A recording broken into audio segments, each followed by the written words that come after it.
영국의 역사학자인 E.H. 칸은 역사를 정의하기를 역사는 과거와 현재의 끊임없는 대화라고 말했습니다.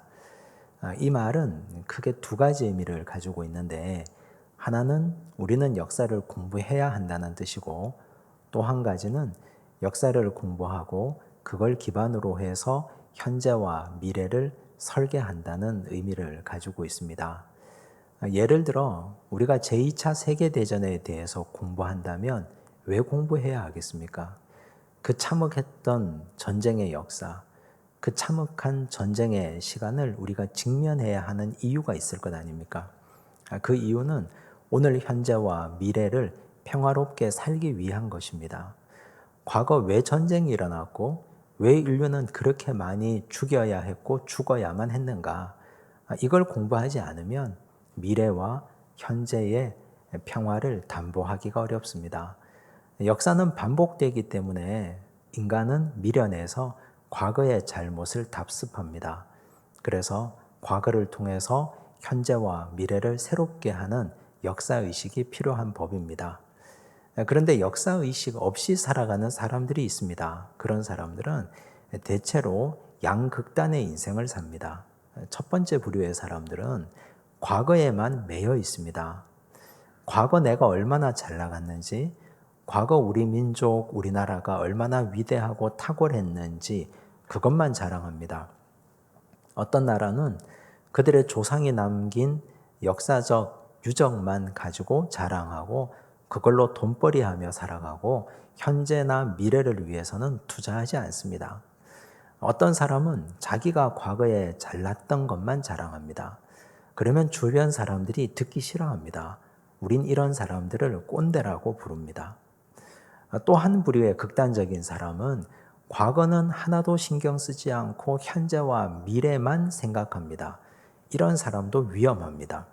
왜냐하면 이런 분들은 실패하기가 쉽습니다. 과거의 문제를 통해서 과거를 배우지 않으면 오늘날 같은 문제가 일어났을 때 그 문제를 해결할 능력이 없지 않겠습니까? 그렇다면 오늘 우리가 읽은 본문의 롯과 그의 가정은 어떤 부류의 사람들일까요? 이 가정은 과거에만 매여 있는 자들입니다. 특히 소돔성에 살았던 죄악된 도성, 그 과거에 매여 있는 나머지 그들의 미래와 현재를 준비하신 하나님의 말씀을 듣지 못하고 깨닫지 못해서 결국은 실패한 인생을 살았습니다. 우린 오늘 이 가정을 통해서 그럼 나는 제대로 살고 있는가? 우린 지금 제대로 하나님께서 원하는 길을 걸어가고 있는가? 살펴보는 시간이 되기를 바랍니다. 하나님께서 두 천사를 통해서 예고하신 대로 소돔성이 불탑니다. 하늘에서 유황과 불비가 내려서 그 성이 한순간에 잿더미가 되었습니다. 비참한 현실입니다.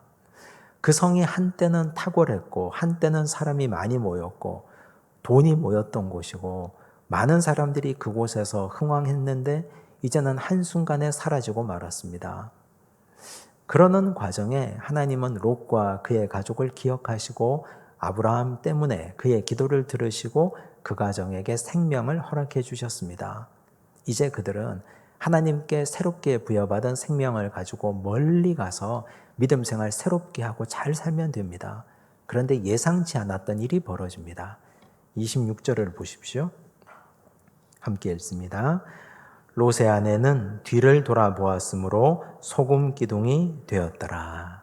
간단한 말씀이죠. 뒤를 돌아보았으므로 소금 기둥이 되었더라. 그런데 이 말씀 한 절만 딱 떼서 생각하면 하나님이 너무하시다 생각할 수밖에 없습니다. 뒤만 잠깐 돌아봤는데 어떻게 하나님이 이 사람을 소금 기둥으로 만들어 버릴 수가 있는가? 하나님 왜 그렇게 하셨을까? 그런데 성경은 전체적인 맥락을 봐야 됩니다. 창세기 19장 17절 말씀을 보십시오. 함께 읽습니다. 그 사람들이 그들을 밖으로 이끌어낸 후에 이르되 도망하여 생명을 보존하라. 돌아보거나 들에 머물지 말고 산으로 도망하여 멸망함을 면하라. 하나님께서 소돔성이 망하기 전에 천사들을 통해서 롯의 가족에게 하신 명령 두 가지가 있습니다. 될 수 있는 한 멀리 도망가라. 산으로 도망가라. 두 번째는 절대로 돌아보지 말라. 돌아보지 말라는 의미가 무엇입니까? 고개도 뒤로 돌이키지 말라는 말이 아니라 미련을 두지 말라는 뜻 아닙니까? 그 성에 많은 물질이 있어도, 그 성에 두고 온 사람이 있어도, 그 성의 추억과 사랑의 모든 기억들이 다 아로새겨져 있어도 기억조차 하지 마라. 미련을 갖지 마라. 왜냐하면 그 성은 죄악된 도성이니 절대로 돌아보지 마라. 미련을 갖지 말라. 그런 뜻이었습니다. 그런데 롯의 처는 하나님의 말씀을 까맣게 잊어버렸습니다. 왜 그랬을까요? 그녀가 천사들의 손에 이끌려 성 밖으로 나오기는 했지만, 그러나 롯의 처의 마음은 사실 소돔성에 고스란히 가 있었습니다. 정신없이 그 손목에 이끌려 나오기는 했는데, 그런데 마음은 소돔성에 그대로 가 있었습니다. 그러니 하나님의 말씀이 들리지가 않습니다. 산으로 도망가라. 뒤를 돌아보지 말라. 그 말씀이 귀에 들어오겠습니까? 내가 평생 동안 모은 재산이 저기서 불탄다고 하는데 어쩔 수 없이 남편과 두 딸들을 따라 나서서 저 멀리 떠나가지만, 그러나 그녀의 마음은 여전히 소돔성에 머물러 있습니다. 사실 이 사건은 그 당시 사람들뿐만 아니라 후세 사람들에게도 굉장히 충격적인 사건이었습니다. 왜냐하면 사람이 소금 기둥이 되었으니까. 전대미문의 사건 아닙니까? 역사상 한 번도 일어나지 않았던 사건입니다. 예수님도 이 사건을 자신의 종말론에서 인용하십니다. 누가복음 17장 29절, 30절, 32절입니다. 함께 읽겠습니다. 롯이 소돔에서 나가던 날에 하늘로부터 불과 유황이 비오듯 하여 그들을 멸망시켰느니라. 인자가 나타나는 날에도 이러하리라. 롯의 처를 기억하라. 우리 예수님이 종말의 때를 예고하시면서 아주 짧지만 그러나 강하게 하신 말씀, 롯의 처를 기억하라. 무엇을 기억하라는 말입니까? 죽음의 도성, 죄악의 도성을 돌아보다가 소금 기둥이 되어버린 롯의 처를 기억하라. 하나님께서는 죄악된 자리를 다시 돌이켜서 그 길로 가려는 사람을 기뻐하지 않습니다. 이스라엘 백성들의 출애굽 여정을 한번 생각해 보십시오. 이스라엘 백성들이 얼마나 많이 원망하고 불평했습니까? 그런데 따지고 보면 하나님은 그들의 원망, 불평을 다 들어주셨습니다. 목이 마르다 하면 반석에서 물을 주셨습니다. 고기가 먹고 싶다고 원망합니다. 그러면 하늘에서 메추라기를 내려주셨습니다. 배가 고프다 하면 하늘에서 만나를 주십니다. 그들이 날씨가 더워서 그럴 수 없다고 말하면 구름 기둥으로 해를 가려 주셨습니다. 사막의 저녁이 너무 춥다고 말하면 하나님께서 불기둥을 세워주시고 그들을 따뜻하게 인도해 주셨습니다. 이스라엘 백성들이 원망하고 불평해도 하나님 그걸 다 견뎌 주셨습니다. 그런데 단 한 가지 하나님이 참지 못한 것이 있습니다. 하나님을 화나게 하고 하나님을 시험하는 것 한 가지, 그건 애굽으로 돌아가자는 말이었습니다. 민수기 14장 4절과 11절입니다. 먼저 4절을 읽겠습니다. 함께 읽습니다. 이에 서로 말하되 우리가 한 지휘관을 세우고 애굽으로 돌아가자 하매. 이스라엘 백성들, 그들은 우리가 한 지휘관을 세우고 이집트로 돌아가자. 하나님은 이걸 어떻게 받아들였을까요? 그냥 단순한 원망으로, 단순한 불평으로만 받아들였을까요? 그렇지 않습니다. 11절을 보십시오. 함께 읽습니다. 여호와께서 모세에게 이르시되 이 백성이 어느 때까지 나를 멸시하겠느냐? 내가 그들 중에 많은 이적을 행하였으나 어느 때까지 나를 믿지 않겠느냐? 하나님은 이집트로 돌아가자는 이스라엘 백성들의 말을 당신을 멸시하는 것으로 받아들였습니다. 당신을 신뢰하지 않는 것으로 받아들였습니다. 하나님은 몹시 모멸감을 느낍니다. 이스라엘 백성들이 이집트로 돌아가자는 이 말을 하나님 당신을 모욕하는 말로 받아들인 겁니다. 왜 그랬을까요? 왜 이게 하나님을 멸시하고 하나님을 모욕하는 말이 될까요? 왜냐하면 하나님께서 이스라엘 백성들을 위해서 베푸신 모든 구원 계획을 송두리째 부정하는 말이기 때문에 그렇습니다. 생각해 보십시오. 하나님이 430년 동안 이집트에서 노예살이하고 있는 이스라엘 백성들을 건지기 위해서 얼마나 많은 일을 하셨습니까? 우선 지도자 모세를 세웠습니다. 그를 바로에게 보냈습니다. 하나님은 이집트에게 10가지 재앙을 행하셨습니다. 마지막 10번째 재앙에 얼마나 많은 사람이 죽어나갔습니까? 이스라엘 백성들 하나님 말씀을 듣고 양을 잡아서 그 피를 문설주와 임방에 피 바른 자들, 그들은 죽음의 사자가 다 건너갔습니다. 이 사건은 장차 예수님의 십자가 보혈 사건을 예표하는 일입니다. 하나님은 홍해를 갈랐습니다. 이스라엘 백성들을 그렇게 해서 구원해 놓았더니 하나님 앞에 감사하다는 말은커녕 우리가 이집트로 돌아가자. 죄악된 자리 430년 동안 죄의 종로를 타고 이집트의 우상을 섬기던 그 자리로 돌아가자고 하는데 하나님이 화가 나지 않겠습니까? 하나님은 이걸 당신의 백성들이 하나님을 멸시하는 것으로 받아들입니다. 모욕감을 느꼈습니다. 같은 맥락으로 롯의 처를 한번 대입시켜 보십시오. 하나님께서 롯의 처와 그의 가정을 구원하기 위해서 그들에게 새로운 기회와 생명을 주기 위해서 지금까지 한 일을 한번 생각해 보십시오. 하나님이 직접 사람의 옷을 입고 내려오셨습니다. 두 천사와 함께 내려오셨습니다. 아브라함 가정에서 식사하시고 하나님은 아브라함의 집에 남습니다. 아브라함의 중보 기도를 하나님이 들어주셨습니다. 받아주셨습니다. 6번이나 숫자를 바꾸어서 기도해도 하나님은 다 수용해 주셨습니다. 두 천사를 소돔성에 보냅니다. 그리고 억지로 롯의 가족의 손목을 이끌고 그들을 살려줬습니다. 생명을 준 것 아닙니까? 기회를 주신 것 아닙니까?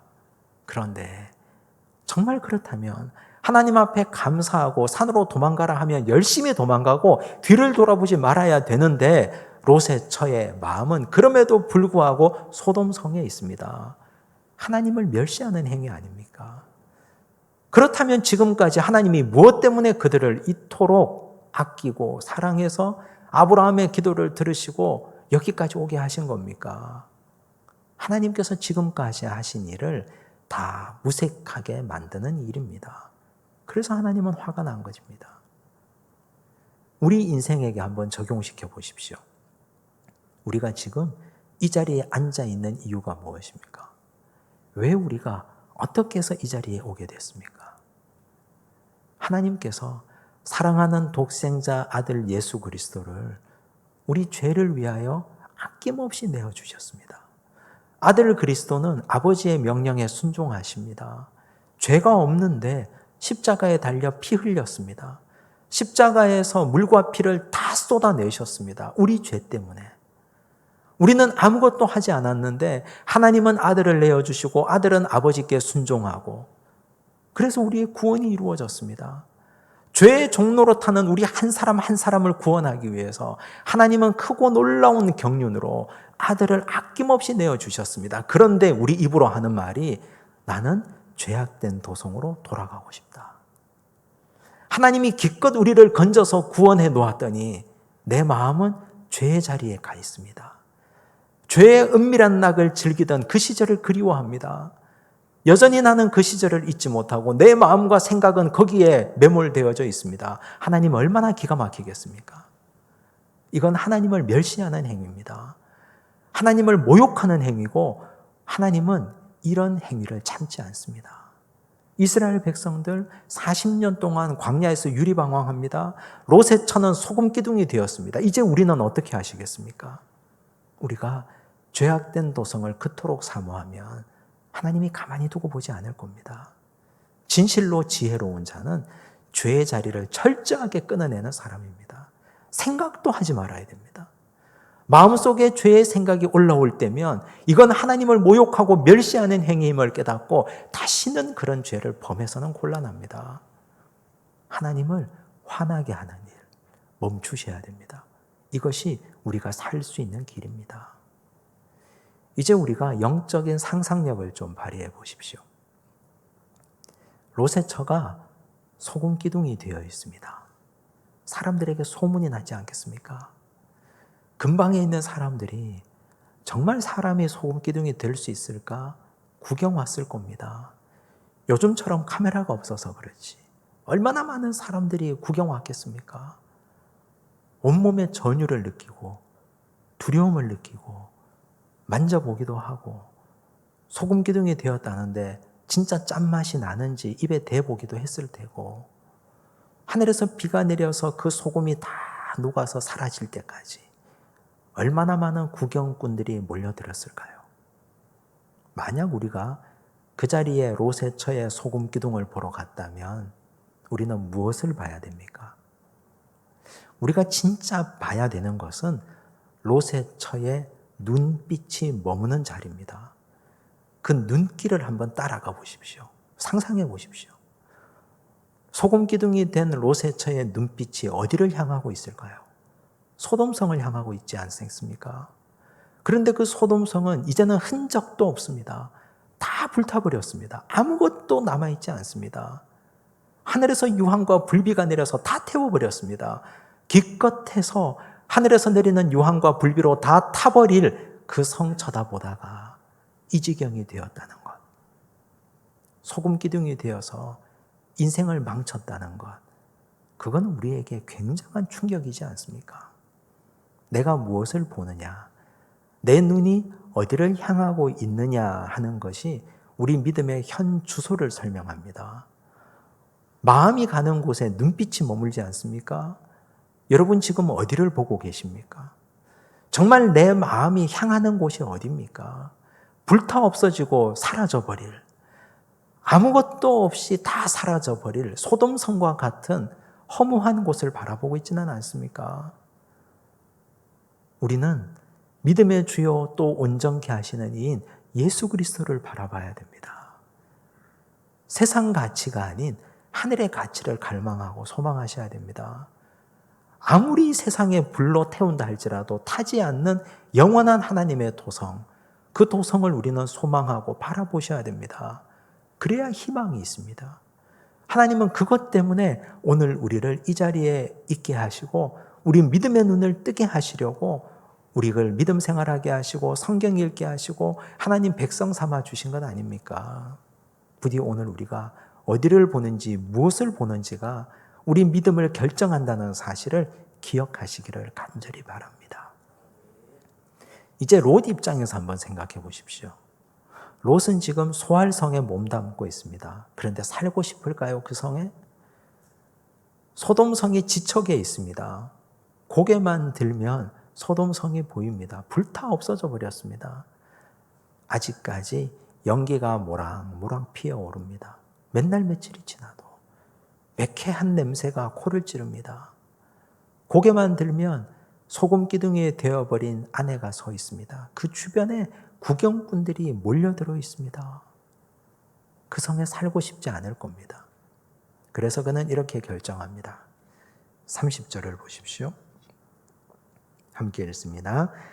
롯이 소알에 거주하기를 두려워하여 두 딸과 함께 소알에서 나와 산에 올라가 거주하되 그 두 딸과 함께 굴에 거주하였더니. 우린 이 말씀을 통해서 롯의 두 가지 문제를 발견합니다. 첫 번째 문제는 그는 타이밍을 제대로 맞추지 못했습니다. 왜 그렇습니까? 하나님께서 두 천사를 통해서 일러주신 말씀, 될 수 있는 한 멀리 도망가라, 산으로 도망가라 했지 않습니까? 그런데 그때는 천사들에게 매달려서 설득합니다. 도망가다가 죽을 것 같습니다.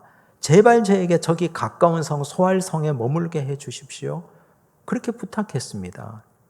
그런데 이제 와서 소알성에 머물기가 두려워서 산으로 가게 해달라고 산으로 그냥 올라가 버렸습니다. 하나님의 말씀이 주어졌을 때 즉각 그 말씀에 순종해서 멀리 떠나야 됐는데 그 말씀에 순종하지 않고 이제 와서야 산으로 도망하고 있습니다. 하나님의 때, 하나님의 타이밍을 철저하게 어기고 살아가는 어긋난 인생입니다. 한마디로 말하면 뒷북치는 인생 아닙니까? 우리가 하나님 앞에서 아버지 말씀이 주어졌을 때 즉각 순종해야 그때와 타이밍을 잘 맞추어 갈 수 있습니다. 그렇지 않으면 인생 전체가 꼬이고 얽히고 설킵니다. 전도서 12장 1절과 2절 말씀을 보십시오. 함께 읽습니다. 너는 청년의 때에 너의 창조주를 기억하라.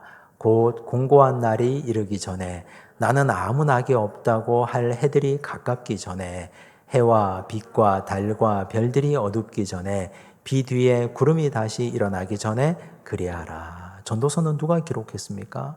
솔로몬 아닙니까? 솔로몬이 인생 말년에 이제 하나님 나라 가기 전에 전도서를 기록합니다.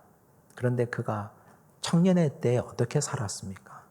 아버지 다윗이 그에게 하나님 말씀대로 잘 살아야 된다. 힘써 대장부가 되라. 명령해 주었지만 그 유언대로 살지 않았습니다. 솔로몬은 후궁과 첩을 1000명이나 두었습니다. 눈만 뜨면 이방 결혼입니다. 이방 여인들이 우상을 가지고 들어왔습니다. 그 우상을 솔로몬도 열심히 섬겼습니다. 한때는 하나님이 주신 지혜를 가지고 통일 이스라엘을 다스리는 왕이었지만 그러나 우상 숭배자로 청년의 때를 낭비하며 살았습니다. 이제 인생 말년이 다가오니 내가 잘못 살았구나. 그래서 젊은이들에게, 청년들에게 부탁합니다. 청년의 때에 너의 창조주를 기억하라.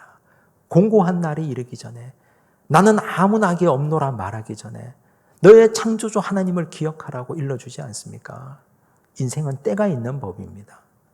우리 자녀들이 어릴 때부터 하나님의 말씀을 넣어주고 가르쳐주고 일러주고 그래야 되는데 그 시기, 그 때를 다 지나고 나면 나중에 가서는 어떤 말도 통하지 않습니다. 먹고 사느라 바빠서 이 말 저 말로 핑계하지만 그러나 사실은 들여다보면 우리의 영적 게으름이 바로 그런 문제를 일으킨 것 아닙니까? 지금 조금이라도 움직일 힘이 있을 때 하나님께서 우리에게 부탁하신 섬김과 봉사의 사명 성실하게 감당해야 되는데 그런데 건강하고 주의 일 열심히 할 수 있을 때 그때는 아무 일도 하지 않다가 늙고 병들고 아무 낙이 없어질 때 그때 후회해봐야 무엇하겠습니까? 우리 인생 길게 산다 해도 100년입니다. 그런데 그 100년 중에 하나님 일 할 수 있는 건강한 시기가 몇 년이나 되겠습니까?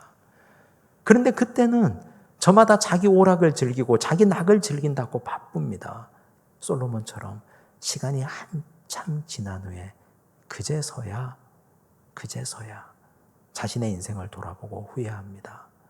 하나님의 때, 하나님의 타이밍을 놓치면 항상 이런 뒷북 인생이 되고 마는 것입니다. 여러분, 오늘 우리는 하나님께서 우리에게 말씀하시는 그때를 지키며 살고 있습니까? 그때를 지키며 후회하지 않는 인생 되시기를 간절히 바랍니다. 또한 롯이 잘못한 것 두 번째는 가야 할 곳으로 돌아가지 않았습니다. 지금 이 세상에서 롯과 그의 가족을 가장 환대해 줄 사람이 단 한 사람밖에 없지 않습니까? 아브라함 아닙니까? 아브라함에게 돌아가야만 했습니다. 살려달라고. 아내도 저렇게 되고 이제는 두 딸과 함께 살 길이 없으니 살려달라고. 미안하다고 잘못했다고. 이제는 제가 삼촌과 함께 하나님 잘 섬기며 살겠다고 부탁하고 가야 했는데 하지 않습니다. 이전에도 기회가 있었습니다. 포로되었다가 풀려났을 때 그때 아브라함에게 돌아가야 했는데 돌아가지 않다가 이 지경이 되었지 않습니까? 이제는 진짜 돌아가야 될 때입니다. 그런데 돌아가지 않습니다. 산속에 들어가서 굴에 숨어버렸습니다. 왜 그랬을까요? 자존심 때문에? 그렇지 않습니다. 30절 말씀을 다시 보시겠습니다. 함께 읽습니다. 롯이 소알에 거주하기를 두려워하여 두 딸과 함께 소알에서 나와 산에 올라가 거주하되 그 두 딸과 함께 굴에 거주하였으니. 여기서 중요한 말씀, 두려워하여 굴에 거주하였다. 우리가 진짜 두려워해야 될 분은 하나님 한 분이십니다. 하나님 한 분을 두려워하면 세상 앞에서 당당해진다 했습니다. 어깨 펴고 가슴 펴고 살 수 있습니다. 그런데 하나님을 두려워하지 않으면 세상 모든 것이 두렵습니다. 모든 것이 겁이 납니다. 그런데 여러분, 하나님을 두려워하는 자가 가지는 아주 중요한 특징이 있습니다. 하나님을 두려워하면 회개가 일상이 됩니다. 하나님을 두려워하면 말씀을 잘 듣게 되고 하나님 말씀의 거울에 나를 비추어 봅니다. 그럼 내 잘못한 게 드러나지 않습니까? 그러면 회개하지 않을 수가 없습니다. 매일매일 일상이 회개입니다. 회개하면 죄의 권세에서 해방됩니다. 그러면 자유롭습니다. 두려워할 이유가 없습니다. 하나님 앞에서 용서받았는데, 회개하고 용서받았는데 누가 나를 정죄합니까? 자유로운 인생으로 세상 앞에서 당당하게 살아갈 수 있습니다. 그런데 하나님을 두려워하지 않는 자는 회개하지 않습니다. 회개하지 않으면 모든 것이 두려운 법입니다. 이스라엘의 첫 번째 왕 사울을 보십시오. 그는 자기 마음대로 예배드려 버렸습니다. 선지자 제사장이 오지 않았는데 예배를 해치워 버리고 블레셋과 전쟁하러 나갔습니다. 사무엘이 와서 책망합니다. 그런데 회개하지 않습니다. 받아 넘겨버립니다. 변명해버립니다. 아말렉을 진멸하라고 명령했는데 자기 눈에 좋은 것은 따로 감추어 뒀습니다. 사무엘이 와서 또 책망합니다. 그런데도 회개하지 않습니다. 백성들 핑계를 댑니다. 하나님이 그를 버립니다. 블레셋과 전쟁을 앞두었는데 꿈으로도 선지자로도 우림으로도 하나님이 응답하지 않습니다. 두려웠습니다. 그래서 무당을 찾아가 버립니다. 두려웠기 때문에. 회개하지 않으니 누구도 그를 상대해 주지 않습니다. 가인을 보십시오. 가인은 동생을 살해했습니다. 하나님이 그를 찾아왔습니다. 내 동생 아벨이 어디 있느냐? 제가 제 동생을 지키는 자입니까? 회개하지 않습니다. 회개하지 않으니 두렵습니다. 내가 동생을 죽인 것처럼 다른 사람들이 나를 죽일까 두렵습니다. 하나님이 두려워하지 말라고, 내가 너에게 표를 주겠다고 말씀하셔도 하나님 말씀 듣지 않습니다. 멀리 떠났습니다. 에덴 동편 롯 땅에 가서 성을 쌓고 그 안에 스스로를 가두어 버렸습니다. 두려워서, 세상 믿을 사람이 없어서, 회개하지 않으니까. 롯도 회개하지 않습니다. 이 지경이 되었는데도 회개하지 않습니다. 상황이 이렇게까지 악화되었는데도 돌이키지 않습니다. 회개하지 않으니 모든 것이 두렵습니다. 그래서 굴 속으로 들어가 버렸습니다. 사탄의 전략 가운데 아주 치밀한 전략은 회개를 방해합니다. 성경 읽으면 마음에 찔림이 있어서 회개하지 않습니까? 성경 읽지 못하게 합니다. 설교 듣고 말씀 들으면 찔림이 있어서 회개하지 않습니까? 설교 듣는 것, 예배 드리는 것 방해합니다. 사탄의 이런 전략이 성공하면 사람들은 회개하지 않습니다. 회개하지 않으면 세상이 두렵고 사람이 두려워서 자기만의 세계로 자기를 가두어 버립니다. 그러면 사탄이 얼마나 일하기 편하겠습니까? 공중의 권세 잡은 사탄이 자기 세상 아닙니까? 하나님의 사람이 회개하지 않는데. 그런데 여러분, 우리는 회개할 때도 잘 해야 됩니다. 회개한다고 하는데 그 회개가 아닐 때가 많습니다. 회개가 후회로 끝날 때가 많다는 말입니다. 회개와 후회는 무엇이 다를까요? 마태복음 3장 7절과 8절을 보십시오. 함께 읽습니다. 요한이 많은 바리새인들과 사두개인들이 세례 베푸는 대로 오는 것을 보고 이르되 독사의 자식들아 누가 너희를 가르쳐 임박한 진노를 피하라 하더냐.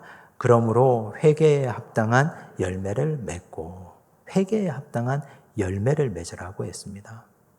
열매가 무엇입니까? 회개하면 철저하게 돌이켜서 그런 삶을 살지 않는 겁니다. 그런 삶을 살지 않고 전혀 다른 삶을 살면 시간이 지나면 당연히 열매가 맺히게 되어 있습니다. 그런데 후회하는 인생은 열매가 없습니다. 하나님의 교회에 와서 나는 회개한다고 합니다. 눈물도 흘리고 하나님 앞에 잘못했다고 통회하고 자복하고 가슴을 쥐어뜯고 다시는 그렇게 살지 않겠다고 합니다. 그런데 예배당 문만 나서면 그대로입니다. 삶이 변하지 않습니다. 바뀌지 않습니다. 인생은 그냥 그대로입니다. 그러면 그건 회개가 아닙니다. 후회입니다. 하나님 앞에서 그냥 쇼만 한 겁니다. 삶이 바뀌지 않는데 열매가 없지 않습니까? 믿지 않는 사람도 후회는 다 합니다. 그러지 말걸. 그때 내가 왜 그랬을까? 그런데 진짜 후회가 아니라 회개가 되려면 바뀌어야 됩니다. 철저하게 고치고 철저하게 바뀌어서 다시는 소돔과 같은 곳은 쳐다보지도 말아야 됩니다. 그래야 우린 그걸 회개라고 부릅니다. 회개하는 인생은 당연히 열매가 맺힙니다. 하나님께서 오늘 롯과 롯의 가정을 통해서 우리에게 들려주시고 보여주신 것, 오늘 이 자리에서 결단하지만 예배당 문을 나서는 순간 잊어버린다면 그건 우리에게 후회로 끝나는 겁니다. 삶을 바꾸어서 진정한 회개가 되어서 그 회개가 열매가 되고 하나님의 기쁨이 되고 영광의 삶을 사는 믿음의 백성들이 되시기를 간절히 바랍니다. 기도하겠습니다. 하나님 아버지, 우리는 롯의 처와 같이 죄악된 자리에 미련이 남아서 소돔성을 바라보는 어리석은 자가 아니었습니까? 하나님은 모욕감을 느끼고 나를 멸시한다고 말씀하셨습니다. 하나님께서 우리를 구원하시기 위해서 사랑하는 아들 독생자 예수 그리스도를 이 땅에 내어주시고 십자가에서 물과 피를 다 쏟아내셨는데 우린 하나님의 놀라운 구원 계획을 무시하고 다시 죄짓고 살았습니다. 아버지 용서하여 주옵소서. 우리의 마음이 가 있고 우리의 시선이 머무는 곳이 믿음의 현실이라고 말씀하셨는데 우리가 롯의 처와 같이 불타버린 소돔성만 바라보고 있는 건 아닙니까?